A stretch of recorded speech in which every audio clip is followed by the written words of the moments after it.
ये है Jordan. Syria, Iraq, Saudi Arabia, Israel और पैलेस्टाइन के साथ बॉर्डर शेयर करने वाला मिडिल ईस्ट का वो अकेला कंट्री जो इतने खतरनाक खित्ते में होने के बावजूद बिल्कुल पीसफुल और स्टेबल है। अगर आप इस मैप को गौर से देखें तो आपको जॉर्डन के सारे पड़ोसी मुल्कों में इंस्टेबिलिटी या वॉर्स नजर आएंगी। सीरिया, इराक, इसराइल और पैलेस्टाइन जैसे कंट्रीज के साथ जुड़ा होने के बावजूद जॉर्डन उस आग से बचा हुआ है जो इन कंट्रीज में लगी हुई है। लेकिन आखिर ऐसा क्यों है? हालांकि हजारों साल से जॉर्डन एक कमजोर कंट्री रहा है जिस पर बहुत सी एम्पायर्स ने चढ़ाई की है, क्योंकि ये जेरूसलम और हेब्रोन जैसे होली सिटीज के रास्ते में है और इन शहरों तक पहुंचने के लिए बेबीलोनियंस, मुस्लिम्स, क्रूसेडर्स और ऑटोमन एम्पायर ने इसी रूट का इस्तेमाल किया है। तो फिर आज जॉर्डन इतना पीसफुल और स्टेबल क्यों है? इस सवाल का जवाब जॉर्डन की ज्योग्राफी, उसकी हिस्ट्री और उसकी कुछ पॉलिसीज में छुपा हुआ है। सबसे पहले हम जॉर्डन की ज्योग्राफी को समझते हैं। जॉर्डन के 75% एरिया पर रेगिस्तान है और ये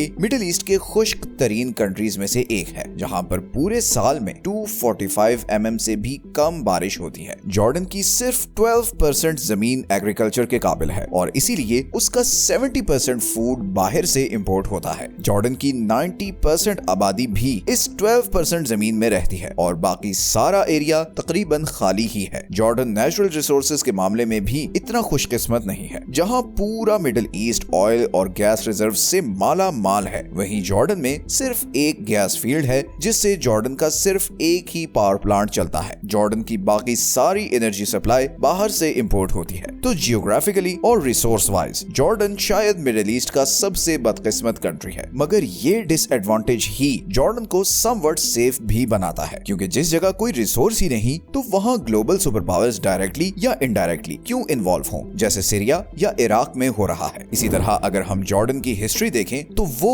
उसके आज की सिचुएशन के बिल्कुल ऑपोजिट है। जॉर्डन पर हमेशा से मुख्तलिफ एम्पायर्स अटैक करती और उसे कंट्रोल करने की कोशिश करती रही हैं। आज से 3000 साल पहले जॉर्डन पर 3 किंगडम्स अमन, मोआब और एडोम का राज था, लेकिन फिर कुछ ही अरसे बाद ये तीनों किंगडम्स असीरियन एम्पायर के कंट्रोल में चली गई। फिर कुछ बरसों बाद बेबीलोनियंस ने इस सारे एरिया पर कब्जा कर लिया। फिर 5th सेंचुरी के आसपास ये सारा एरिया पर्शियन एम्पायर के कंट्रोल में चला गया और फिर ग्रीक एम्पायर ने पर्शियन एम्पायर को शिकस्त देकर इस एरिया को अपने कंट्रोल में ले लिया। ग्रीक्स के बाद ये एरिया रोमन एम्पायर के कंट्रोल में चला गया, जिसने फिर इस सारे एरिया को कल्चरली और एडमिनिस्ट्रेटिवली बहुत चेंज कर दिया। लेकिन फिर पर्शियन एम्पायर एक बार फिर उभरी और 6th सेंचुरी के आखिर तक रोमन और पर्शियन एम्पायर के बीच इस एरिया के कंट्रोल के लिए बहुत वॉर्स होती रही और बिलाखिर 7th सेंचुरी में मुसलमानों ने रोमन और पर्शियन दोनों एम्पायर्स को शिकस्त देकर इस सारे एरिया को अपने कंट्रोल में ले लिया। अगले 400 साल तक ये एरिया मुस्लिम्स के कंट्रोल में रहा, लेकिन फिर 11th सेंचुरी में क्रूसेडर्स ने आकर इस एरिया पर कब्जा कर लिया। 12th सेंचुरी में मुसलमानों ने एक बार फिर क्रूसेडर्स को शिकस्त देकर इस एरिया का कंट्रोल वापस ले लिया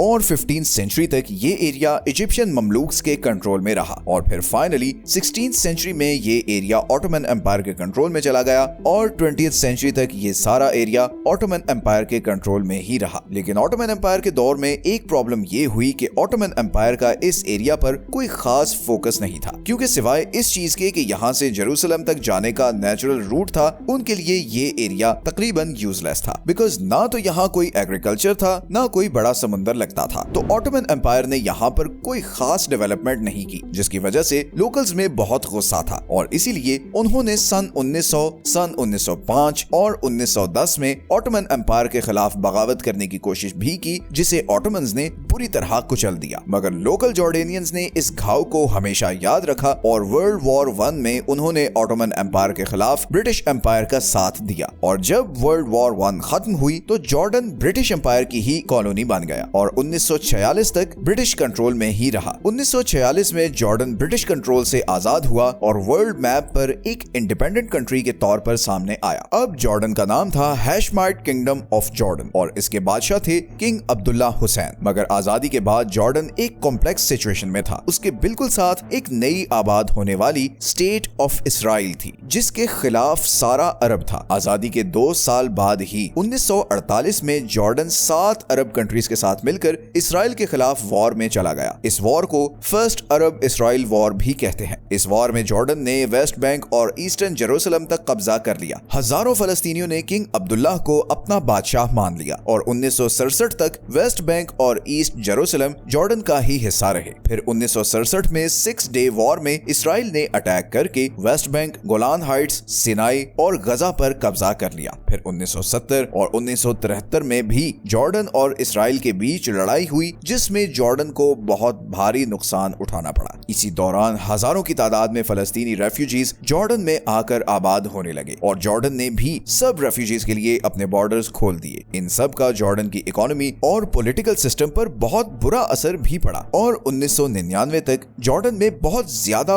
पॉलिटिकल और इकोनॉमिक इंस्टेबिलिटी रही। और अब यहाँ ये सवाल आता है कि फिर 1999 के बाद ऐसा क्या हुआ कि आज जॉर्डन इतना स्टेबल कंट्री बन चुका है। असल में 1999 में जॉर्डन के उस वक्त के किंग बहुत बीमार थे और उन्होंने किंग अब्दुल्लाह II को अपना जानिशीन बनाया। किंग अब्दुल्लाह II ने आते ही बहुत ड्रास्टिक स्टेप्स उठाने शुरू किए। सबसे पहले तो किंग अब्दुल्लाह ने अपने लोगों की सिक्योरिटी और वेलफेयर को सबसे प्रायोरिटी पर रख दिया और यही वजह है कि बारिश ना होने के बावजूद आज जॉर्डन के 99% लोगों को पीने का साफ पानी मिलता है। जॉर्डन का ह्यूमन डेवलपमेंट इंडेक्स 0.74 है, जो उसके कई पड़ोसियों से ज्यादा है। इसी तरह क्योंकि जॉर्डन की एक रिच हिस्ट्री है, तो वहाँ बहुत सी हिस्टोरिकल जगह हैं, जिनके जरिए किंग अब्दुल्लाह ने टूरिज्म को प्रमोट करना शुरू किया। जॉर्डन का शहर Petra 7 wonders of the world में शामिल है। यहाँ पर जिस तरह पहाड़ों को तराश कर घर बनाए गए हैं, वो लिटरली एक मिरेकल है। आज लाखों की तादाद में लोग यूरोप, अमेरिका और दूसरे एशियन कंट्री से सिर्फ टूरिज्म के लिए जॉर्डन आते हैं, लेकिन ऐसी हिस्टोरिकल जगहें तो सीरिया और इराक में भी बहुत हैं, तो टूरिस्ट वहां क्यों नहीं जाते? इसका ऑब्वियस आंसर है इराक और सीरिया की law and order situation. Tourism के लिए सबसे इंपॉर्टेंट चीज होती है सेफ्टी एंड सिक्योरिटी। हर तरफ वॉर में घिरे हुए इस खित्ते में यही चीज इंश्योर करने के लिए किंग अब्दुल्लाह ने आते ही इसराइल के साथ पीस ट्रीटी साइन की। इसराइल के साथ फ्रेंडली रिलेशन रखने से जॉर्डन ऑटोमेटिकली यूके और यूएसए का भी एलाय बन गया और उसे उनसे फाइनेंशियल एड भी मिलने लगी, जिसको किंग अब्दुल्लाह अपने लोगों के वेलफेयर पर खर्च करने लगा। लेकिन इसराइल के साथ पीस डील करना एक दो धारी तलवार थी, क्योंकि सारा अरब इसराइल के खिलाफ था। तो ऐसे में अरब कंट्रीज ने जॉर्डन के खिलाफ कोई एक्शन क्यों नहीं लिया? इसकी एक बहुत बड़ी वजह यह है कि जॉर्डन पूरे अरब बल्कि पूरी दुनिया में सबसे ज्यादा रेफ्यूजीज लेने वाला मुल्क है। जॉर्डन में 30 लाख पैलेस्टीनियंस, 11 लाख के करीब सीरियंस और हजारों इराकी, चेचन और आर्मेनियंस आबाद हैं। इतने रेफ्यूजीज अपने मुल्क में रखने की वजह से सब कंट्रीज जॉर्डन की रिस्पेक्ट करते हैं, बिकॉज अगर जॉर्डन इन रेफ्यूजीज को ना लेता तो फिर ये सऊदी अरब और दूसरे गल्फ कंट्रीज के लिए मसला खड़ा करते। इसलिए अरब कंट्रीज इसके बावजूद कि जॉर्डन ने इसराइल के साथ पीस डील कर रखी है, वो खुश हैं कि जॉर्डन ने इन लाखों लोगों को अपने मुल्क में पनाह दी हुई है। और सिर्फ यही नहीं बल्कि उनके साथ बहुत अच्छा सलूक भी किया जाता है। और यही वजह है कि 2011 में अरब स्प्रिंग के बहुत ही कम असरात जॉर्डन तक पहुंचे, बिकॉज जॉर्डेनियन किंग ने फौरन प्रोटेस्टर्स की डिमांड को पूरा किया और किसी भी किस्म की फोर्स इस्तेमाल करने के बजाय बड़े ही आराम से उनके साथ डील किया। तो इस न्यूट्रलिटी और हॉस्पिटैलिटी की वजह से जॉर्डन के सभी पड़ोसी उसकी रिस्पेक्ट करते हैं, क्योंकि उन्हें पता है कि जॉर्डन ने उनका बहुत बड़ा बोझ उठाया हुआ है। लेकिन जॉर्डन की ये स्टेबिलिटी और न्यूट्रलिटी शायद बहुत जल्द खत्म होने वाली है। पिछले 1 साल से जॉर्डन बहुत प्रो इसराइल नैरेटिव लेकर चल रहा है। इसराइल गजा वॉर के 1 साल गुजरने के बावजूद अभी तक जॉर्डन ने एक दफा भी गजा में रहने वाले पैलेस्टीनियंस को अपने कंट्री में आने की ऑफर नहीं की। और जॉर्डन के पास ट्रैक रिकॉर्ड को देखते हुए ये बात बहुत अजीब लगती है। इसी तरह अभी रिसेंटली जब ईरान ने इसराइल पर मिसाइल अटैक्स किए, तो जॉर्डन ने बहुत से मिसाइल्स को अपनी एयर स्पेस से इंटरसेप्ट किया। इन खबरों का पैलेस्टीनियंस और ईरान में बहुत नेगेटिव इम्पैक्ट आया है। वो जो जॉर्डन का एक न्यूट्रल कंट्री का इमेज था, वो बहुत बुरी तरह डैमेज हुआ है। जॉर्डन में रहने वाले पैलेस्टीनियंस और उधर ईरान, दोनों को जॉर्डन पर बहुत गुस्सा है और हालात कोई भी खतरनाक ट्रेजेक्ट्री ले सकते हैं, क्योंकि बहुत सी न्यूज आ रही हैं कि जॉर्डन में रहने वाले पैलेस्टीनियंस जॉर्डेनियन गवर्नमेंट के खिलाफ जबरदस्त प्रोटेस्ट्स और रिवोल्ट भी कर सकते हैं, और इससे जॉर्डेनियन गवर्नमेंट परेशान भी है। जॉर्डन असल में ईरान के सीरिया में बढ़ते हुए इन्फ्लुएंस से बहुत परेशान है। किंग अब्दुल्ला ईरान को सीरियन सिविल वॉर का एक बहुत बड़ा कल्प्रिट समझते हैं। इस सिविल वॉर की वजह से जॉर्डन को लाखों सीरियंस अपने मुल्क में आबाद करने पड़े, और सिर्फ यही नहीं बल्कि जॉर्डन का सारा नॉर्दर्न बॉर्डर भी वनरेबल हो गया है, क्योंकि बहुत से मिलिटेंट ग्रुप्स इसी बॉर्डर के जरिए हथियार स्मगल करने की कोशिश करते रहते हैं। तो किंग अब्दुल्ला किसी भी तरह ईरान या ईरानी प्रॉक्सीज को जॉर्डन के आसपास बर्दाश्त नहीं कर सकते, और इसीलिए उन्हें अगर इसराइल की भी सपोर्ट करनी पड़े तो वो पीछे नहीं हटेंगे। देखना ये है कि इस तेजी से इवॉल्व होती जियोपॉलिटिकल सिचुएशन का जॉर्डन पर क्या इम्पैक्ट पड़ने वाला है, क्योंकि लग ऐसे रहा है कि मिडिल ईस्ट का सबसे स्टेबल कंट्री अब फाइनली किसी कॉन्फ्लिक्ट की तरफ बढ़ रहा है। मिलते हैं नेक्स्ट वीडियो में एक और इंटरेस्टिंग टॉपिक के साथ। अपना ख्याल रखें। अल्लाह हाफिज।